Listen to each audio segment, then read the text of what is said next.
बिस्मिल्लाहिर्रहमानिर्रहीम। सैयदना करीम सल्लल्लाहु अलैहि वसल्लम। आप सबका दोस्त राजा मोबिन अफजल एक नई वीडियो के साथ आप सबकी खिदमत में हाज़िर होता है। अस्सलामु अलैकुम।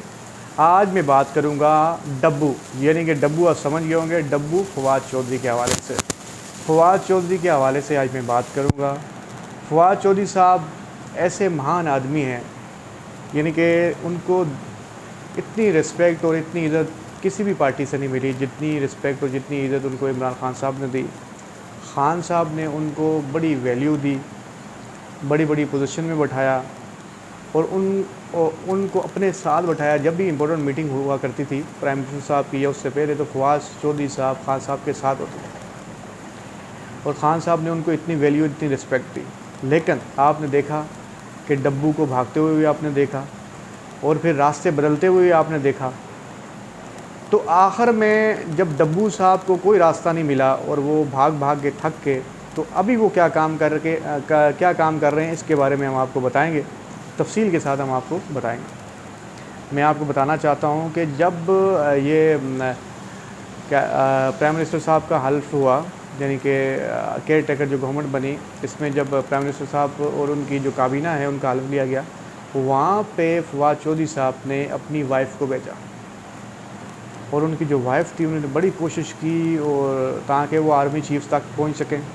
ज़ाहिर सी बात है, आपको पता है जो हमारे मुल्क के आर्मी चीफ साहब है, इनकी बड़ी टाइट सिक्योरिटी है, बड़े टाइट मसले, इतना आसानी से बंदा वहाँ पहुंच नहीं सकता। अब सिंपल कहने का मकसद ये है कि अब फवाद चौधरी साहब ने अपने पॉलिटिकल कैरियर की जो पॉलिटिकल उनका कैरियर है, इसको बनाने के लिए उन्होंने अपनी वाइफ का इस्तेमाल करना शुरू कर दिया है। वो जहाँ भी हो अपनी बीवी को आगाह करना उन्होंने शुरू कर दिया है। सबसे पहले तो मैं कहता हूँ फवाद चौधरी, इनको कहना बिल्कुल गलत होगा, क्योंकि चौधरी जो होते हैं उनकी एक रिस्पेक्ट और इनकी वैल्यू होती है।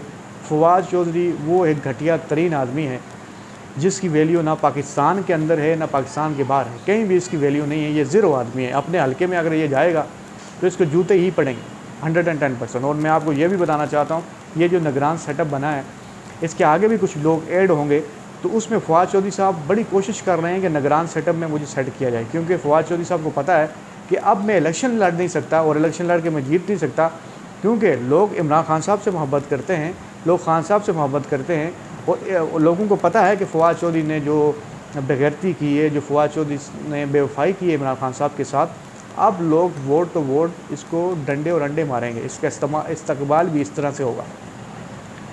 जब फवाद चौधरी साहब, ज़ाहिर सी बात है आपको पता है, जब कोई भी बंदा सीट का आदी हो जाए ना, जिसको कुत्ता कहते हैं, तो वो कभी भी बगैर सीट के रह नहीं सकता। उसको आप कभी भी एक नेशनल हीरो करार नहीं दे सकते, कभी भी एक मुखलिस पार्टी का वर्कर नहीं करार दे सकते। फवाद चौधरी का जो क्राइटेरिया है वो बिल्कुल सेम इसी तरह से है। फवाद चौधरी साहब को खान साहब ने जितनी रिस्पेक्ट दी उनको हज़म नहीं हुई, क्योंकि कुत्ते को घी कभी हज़म नहीं होता, ये आपको भी पता है और ये मुझे भी पता। फवाद चौधरी साहब ने फिर खान साहब के साथ बेवफाई की, फिर जहांगीर तरीन साहब के करीब गए, लेकिन जहांगीर तरीन साहब ने अपने जो लोग थे वो इम्पोर्टेड लोग आगे रखे और इनको लात मारी, क्योंकि वहाँ पे अलीम खान साहब थे। अलीम खान साहब को पता था, जब अलीम खान साहब के रास्ते और जो प्रॉब्लम क्रिएट की थी फवाद चौधरी साहब ने, वो सब जानते थे। इसलिए इनको पता था कि वहाँ पर मेरी दाल नहीं गलनी, इसलिए पीछे छुप के बैठे रहे, मुँह काला करके। वैसे भी इनका मुँह इतना बड़ा है, डब्बू की तरह, बुल्टी कुत्ता जो होता है ना, वो है ये। फिर जब वहाँ से नाकाम हुए, वापस आए। अब मज़े की बात सुने, अब बड़े हैरान होंगे। बीवी खान साहब के पोस्टर लगाती है, मियाँ जो है वो खान साहब के बरक्स चलता है। ये समझ नहीं आती बंदे को, ये हो क्या रहा। ठीक, उसके बाद जब खान साहब से इनकी बड़ी अप्रोचें की, जब खान साहब अभी गिरफ़्तार नहीं हुए थे, उससे पहले इन्होंने बड़ी अप्रोच खान साहब के लिए की कि खान साहब दोबारा पार्टी में आना चाहते हैं। खान साहब ने कहा नहीं, जिन लोगों को मैं पहचान चुका हूँ और जिन लोगों को मैं जान चुका हूँ, वो दोबारा मेरी पार्टी में कदम नहीं रख सकते। और डब्बू फवाद चौधरी उन लोगों में शुमार होता है। ये वो लोग हैं जो दुनिया में बेगैरत तरीन गिने जाते हैं। खान साहब ने इनको बिल्कुल इनकार किया, तो फिर इन्होंने क्या किया, फिर उन्होंने अपनी बीवी को, जब केयर टेकर गवर्नमेंट बन रही थी, आर्मी चीफ के पास भेजा कि वो बात करें। यानी कि देखें, मर्दानगी देखें, बेगैरत का काम देखें कि आगे अपनी बीवी को कर रहा है कि वो जाके बात करे खान साहब के, वो जाके बात करे आर्मी चीफ के साथ और वो मेरे रास्ते खोले। ये होते हैं बेगैरत, और पीछे लगाते हैं चौधरी, जबकि चौधरी ऐसे नहीं होते, ये ख़ानदानी बेगैरत ये लोग हैं। और वहाँ से भी फवाद चौधरी की बीवी को फटकारा गया, वहाँ से भी उसको भगाया गया, वो भागी और फिर वापस आके वो पहुँची।